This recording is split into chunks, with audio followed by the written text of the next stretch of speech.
caminos de la imaginación, de los que le conocimos, la imagen viva y humeante de aquel viejo ferrocarril que hasta hace 37 años nos unió con Tetuán.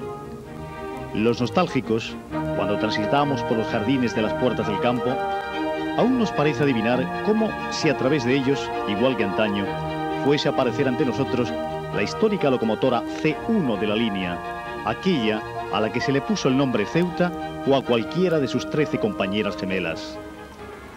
De aquel tren apenas si nos queda otra cosa que los recuerdos, hermosos recuerdos y anécdotas de un convoy casi de juguete que hizo felices a tantísimas personas, trasladándolas desde Ceuta a Tetuán o viceversa, con todas sus estaciones intermedias, cuando la vecina zona del Protectorado era una especie de prolongación de Andalucía, o por qué no, de la misma Ceuta.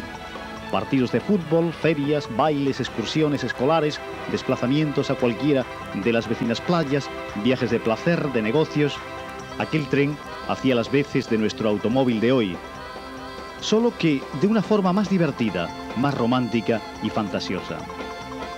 De aquel tren, además de maravillosos recuerdos, solo nos quedan dos cosas en pie y Dios sabe si terminaremos perdiéndolas definitivamente.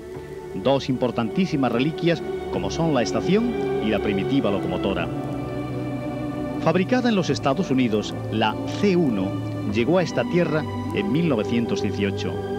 Le cupo el alto honor de ser la primera locomotora de la línea y condujo el convoy inaugural un 20 de mayo de aquel año. Supo de toda clase de vicisitudes a lo largo de su sufrida existencia, de los ataques de los pacos y ver blindadas algunas de sus unidades para protegerse de estos, de posibilitar los movimientos de tropas y material durante la pacificación de Marruecos o con ocasión de la guerra civil, con ese traslado que comentamos de fuerzas.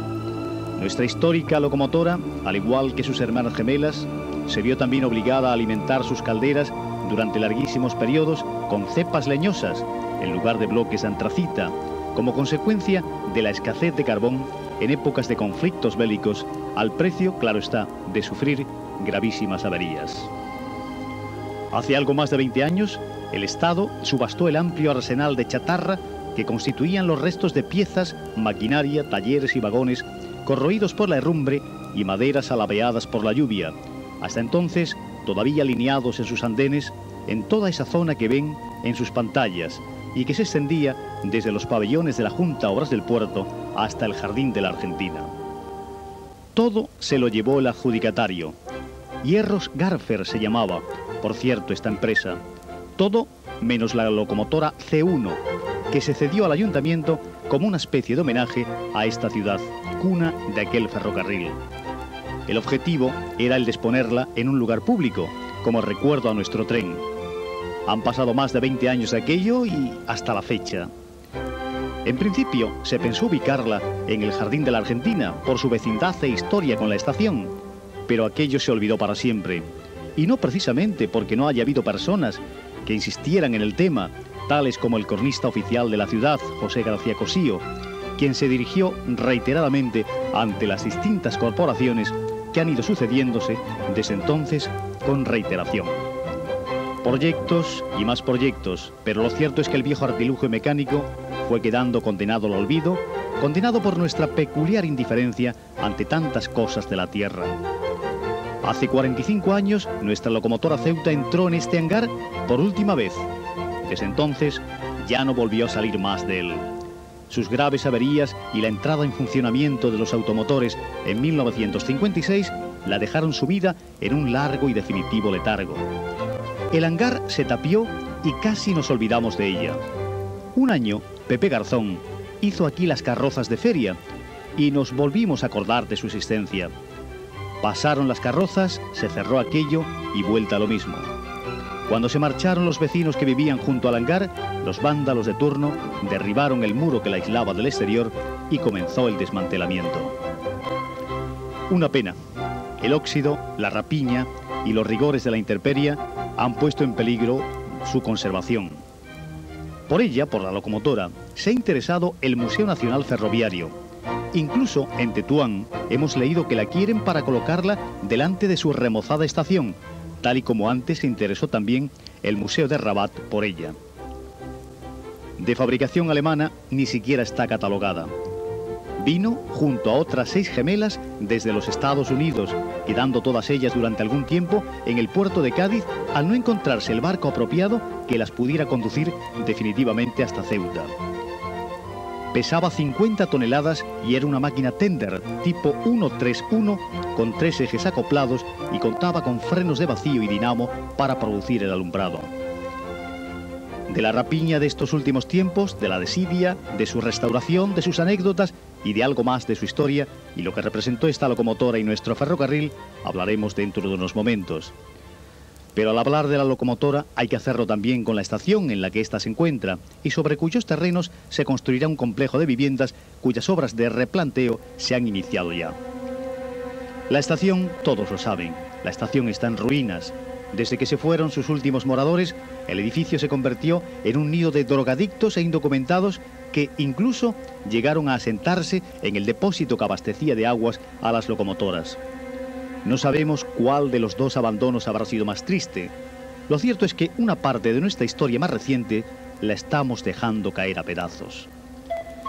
La estación fue inaugurada el 10 de mayo de 1918 por el infante don Carlos de Borbón y el alto comisario general Gómez Jordana.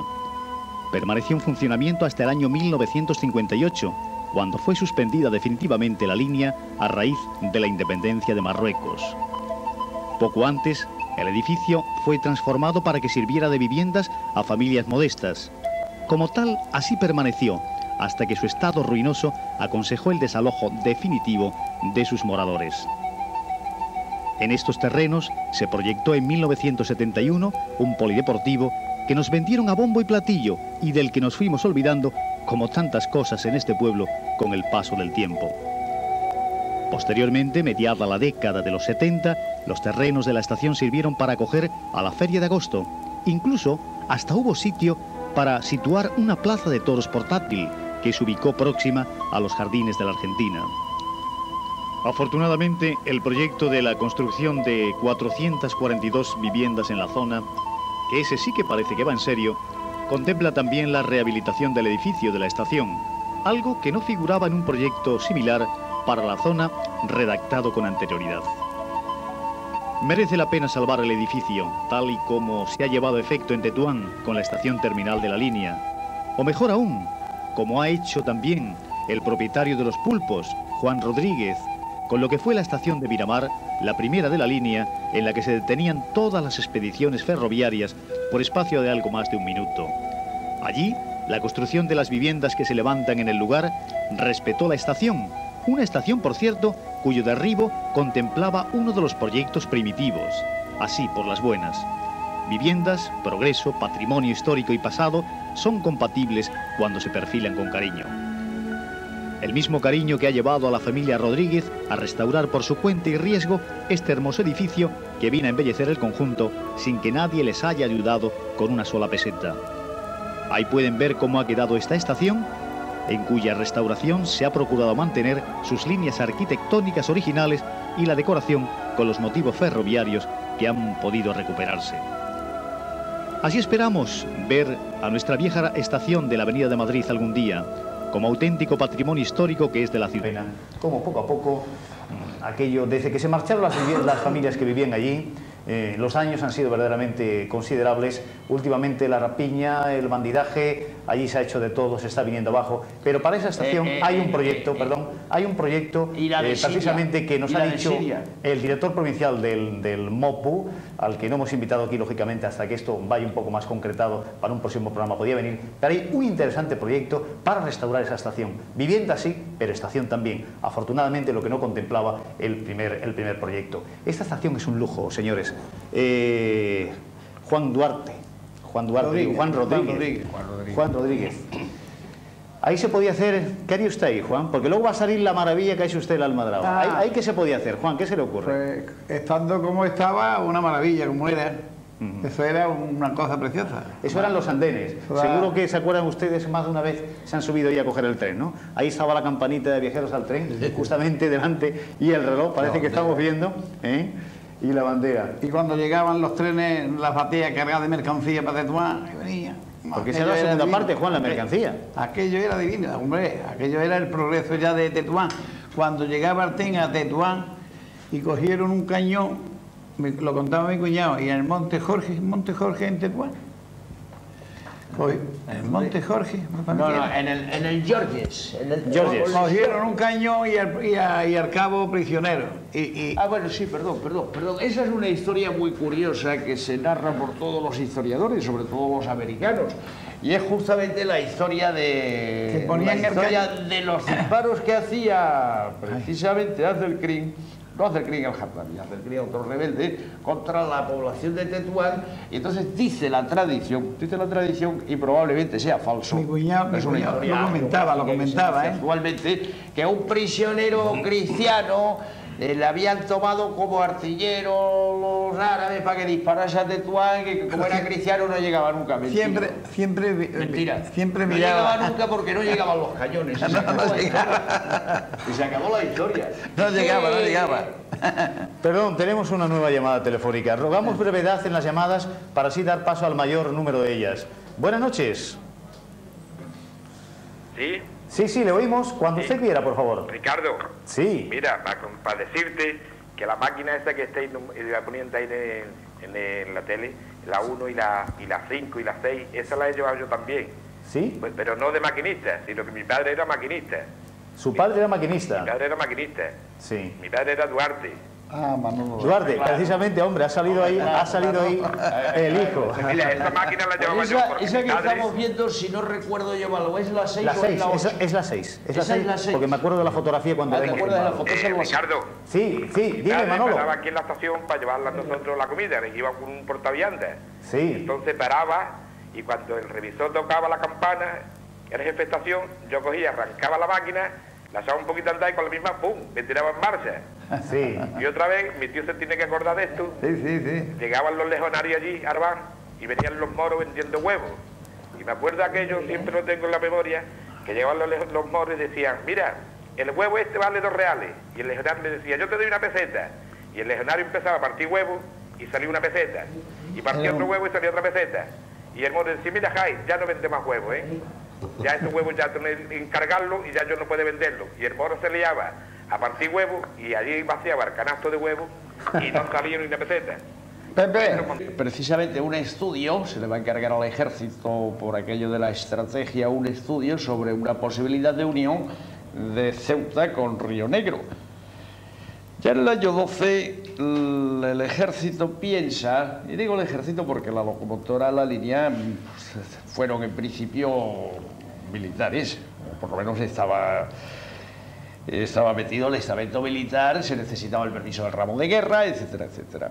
En el año 12 nos vamos a encontrar precisamente, ya casi estamos encontrando y comprando las locomotoras. En el año 12 vamos a hacer una ampliación posible, un estudio posible de esa línea justamente hasta la localidad de Tetuán, y nos llega en esta breve exposición, y perdón por tanta superabundancia de años, bueno, pues después del 12 llega el 13, que es justamente cuando el general Alfau, don Felipe Alfau, entra en Tetuán. ¿Qué es lo que sucede? Hemos ido del 11, del 12, del 13. Vamos a comprar las locomotoras. ¿Qué es lo que pasó en el 14? Todos lo sabemos. Las locomotoras España las compraba justamente en Bélgica, en Alemania. Ahí tenemos otros ferrocarriles, también en el protectorado, como puede ser el de Larache y Alcázar, con unas locomotoras de la casa Sacher-Weiner. Y al llegar la guerra del 14 al 18, nos encontramos con que Europa no puede, lógicamente, suministrar material porque lo necesita, porque no lo tiene, porque hay un problema de transporte, además, porque están bombardeando las fábricas, porque, en fin, por todo esto. Y en ese momento España, esa España que va comprando locomotoras, las compra donde las tiene que comprar. ¿Y dónde las tiene que comprar? Pues todos ustedes saben precisamente que el primer ferrocarril español... A ver, si alguien con la llamada me dice cuál fue. Todos han oído hablar del Barcelona-Mataró. No, ese no fue el primer ferrocarril español. ¿No fue? El primer ferrocarril español fue justamente el que unía La Habana con Bejucal. Era un ferrocarril, lógicamente, español, puesto que Cuba era española, El siguiente ferrocarril español va a ser el de Bejucal a Güines, que se hizo por los intereses de las compañías azucareras, y nos metemos entonces con el siguiente, que es el tercer ferrocarril español, que es el de Barcelona a Mataró. Bien, volviendo al rollo de la locomotora, me parece que estoy enrollado ya demasiado. Tenemos entonces una historia que es la de comprar unas locomotoras que nos sirvan para el ferrocarril de Ceuta a Tetuán, cuya concesión efectivamente se le dio a una sociedad civil con determinadas condiciones que, como ha dicho el señor Ricardo Lacasa, era la Compañía Española de Colonización, la colonizadora le llamaban popularmente. Y donde vamos a comprar las locomotoras es justamente donde las hay. Y tenemos estas locomotoras curiosas, estas fotos que han visto ustedes, que van a seguir viendo, supongo, más adelante, que saldrán otra vez. Le van a ver una línea parecida, si alguien entiende del aspecto de las locomotoras, a las locomotoras que estaban circulando justamente por la isla de Cuba. Por eso estas locomotoras, que la cámara, si fuese tan amable, nos enfocaría alguna de ellas en perfil. Sí, por ejemplo, tenemos aquí la 6. A ver, una de ellas. La 6. Estas locomotoras se caracterizan justamente, nos vale esa, gracias. Se caracteriza justamente por una altura más excepcional de las chimeneas de la que van a tener, justamente de la que van a tener las locomotoras fabricadas en Bélgica y las locomotoras fabricadas en Alemania. Estas locomotoras por ese nombre, y concretamente esta que estamos viendo, esta de nuestra línea, tienen ya disminuida esa altura. La razón tampoco es tan difícil de comprender. La razón es por aquello de justamente las azucareras de la zona, para evitar que todas las chispas y todo lo que salía, pues que pase. Estas locomotoras van a llamarse a nivel doméstico, digamos, en aquella época se les llamaba las americanas, e incluso se les llamaban las cubanas, no está mal. Bueno, pues de ahí vienen las locomotoras. De allí nos vinieron, se incorporaron a la línea. Vinieron un total de 6, si yo no estoy equivocado, las 6 hermanas gemelas. Sí, fue el primer pedido que se hizo, el pedido inicial para el funcionamiento, fue justamente en esa cantidad. Luego se irían ampliando, hay máquinas de maniobras, tenemos también, ha salido una vista muy bonita, una fotografía justamente, que ha sido publicada a nivel nacional y creo que se ha repetido, es mía. Vamos, es mía, no en la autoría, sino la foto en la revista Vía Libre. Y entonces en esta fotografía que tienen ustedes justamente en su pantalla, podemos apreciar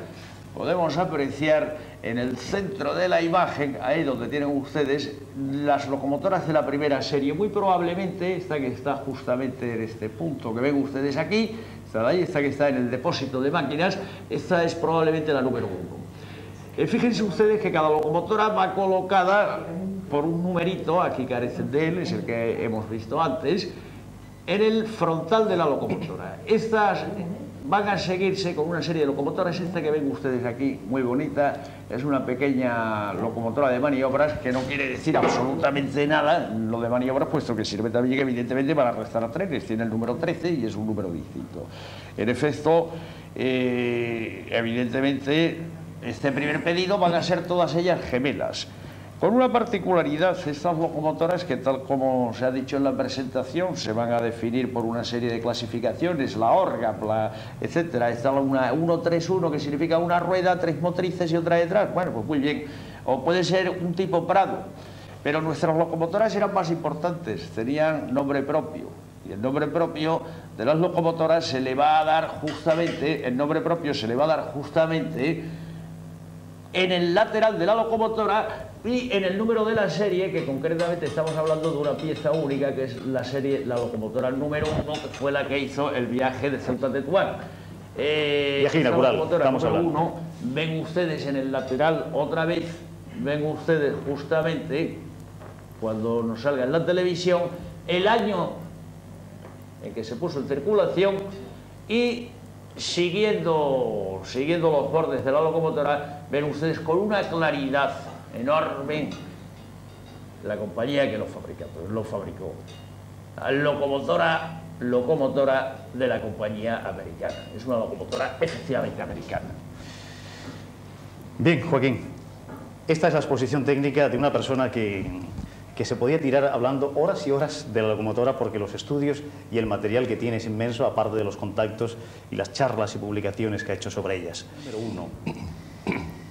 Este comentarista ha sufrido muchas veces en sus reiteradas visitas a la estación, viendo cómo poco a poco el cofre lo estaban arrancando, hasta que un día comprobé que la tapadera del cofre, ese es el adorno que embellece esa tapadera del cofre, había desaparecido. Desapareció, se publicó en El Faro y dijimos, señores, la desidia a lo que nos ha llevado. Pero afortunadamente fue un ladrón honrado, y valga la expresión, el que se la llevó, porque del mismo modo que desapareció, apareció. Bueno, el caso curioso es que día antes de que se perdiera la máquina estuvimos allí sacando una fotografía, la vimos y comenté, posiblemente cuando se le quite la pintura a la placa esta aparezca cobre o bronce o algo debajo, porque normalmente todas estas cosas se hacían siempre de bronce. Pasaron 4 o 5 días, voy a hacer la fotografía y me encuentro con que había desaparecido. Que había volado ahí. Afortunadamente, cuando pasó pues un par de meses, si no recuerdo mal, me llamaron del ayuntamiento diciendo que en el almacén municipal la tenían allí depositada. Y cuenta que apareció allí un señor diciendo que el suegro hacía 3 o 4 años que la tenía en su casa guardada, no eran que 3 o allí 4 le años. Eso no era verdad, porque el día antes la habíamos viendo nosotros.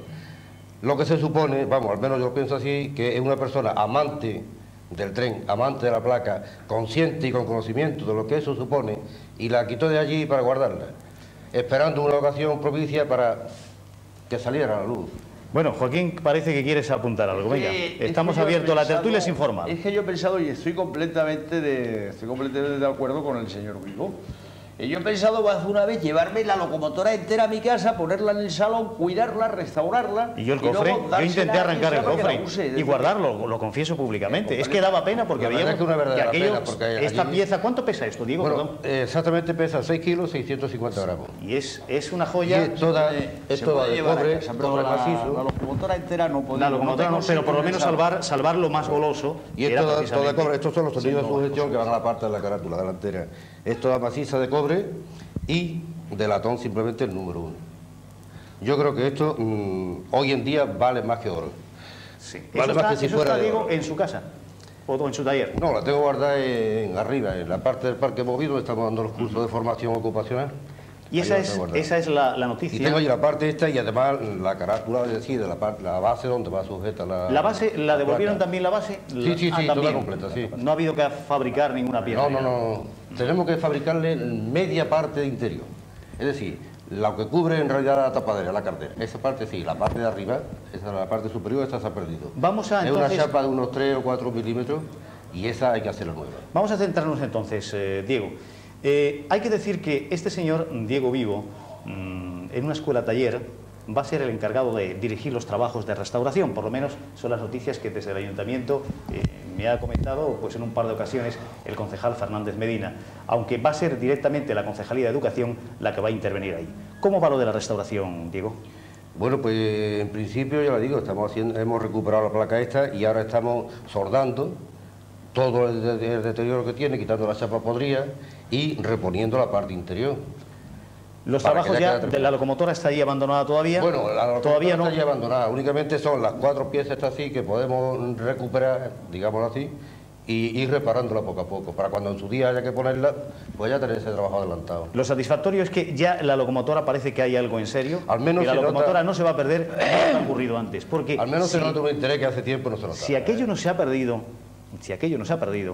es porque se tuvo la precaución de cerrarlo durante muchos años, durante décadas. Bueno, Joaquín Ruiz Peláez hace un gesto, pero gracias a aquel muro, que fue una barbaridad, porque el muro, lo sabes tú mejor que yo, por supuesto, y mejor que nadie, bueno, sí. Aquel muro se elevó dejando los frenos... La persona que dirigió la obra se merece una Qué pena cerrándolo que no haya con una foto justamente muy curiosa, porque efectivamente había un murete de ladrillo. Justo fuera del murete justo encima, se veía así, lo que se llama el testero. Se rompió la cabeza el testero de la locomotora, el parachoques, por llamarle en términos vulgares. Eso no fue para protegerla, eso fue justamente la historia de la locomotora, y yo creo que la sabemos todos, me parece que la he contado alguna vez por ahí. La historia de la locomotora es una historia también curiosa de esta locomotora, que curiosamente le tocó al uno, afortunadamente, porque es más importante. Concretamente, tal como decía hace un momento el presentador, Efectivamente hubo una subasta que originó bastantes problemas a nivel internacional y finalmente Hacienda autoriza a que se saque la subasta y concurre una empresa valenciana, Hierros Garfield, estando de alcalde en aquella época Pepe Zurrón Rodríguez, y justamente como teniente de alcalde estaba Alfonso Sotelo Azorín. Pues muy bien, por aquello del ITE y del IVA y de la movida y de tal y de cual, pero en fin, hay una serie de discrepancias, una serie de dificultades, y entonces, como una cosa sin más importancia, porque repito que desgraciadamente todas, con la excepción que he citado hace un momento, pero todas las locomotoras, que es lo que nos ocupa, fueron utilizadas, fueron vendidas como chatarra, al igual que los raíles, o como dicen los antiguos ferroviarios, los rieles, queda más sonoro. Y pues a cambio, digamos, en fin, deja por aquí, deja por allí, se nos queda esta locomotora. Se nos quedan algunos elementos de vía, todavía los hay. Los han visto ustedes hasta hace poquito en el trampolín de aquella caseta que fue en su tiempo de caballería y anteriormente de ingenieros. Ese trampolín eran los raíles del ferrocarril. En el muelle y también todavía hay tenemos algunos más, aun cuando la mayoría de ellos estén recubiertos de hormigón, sosteniendo algunas construcciones.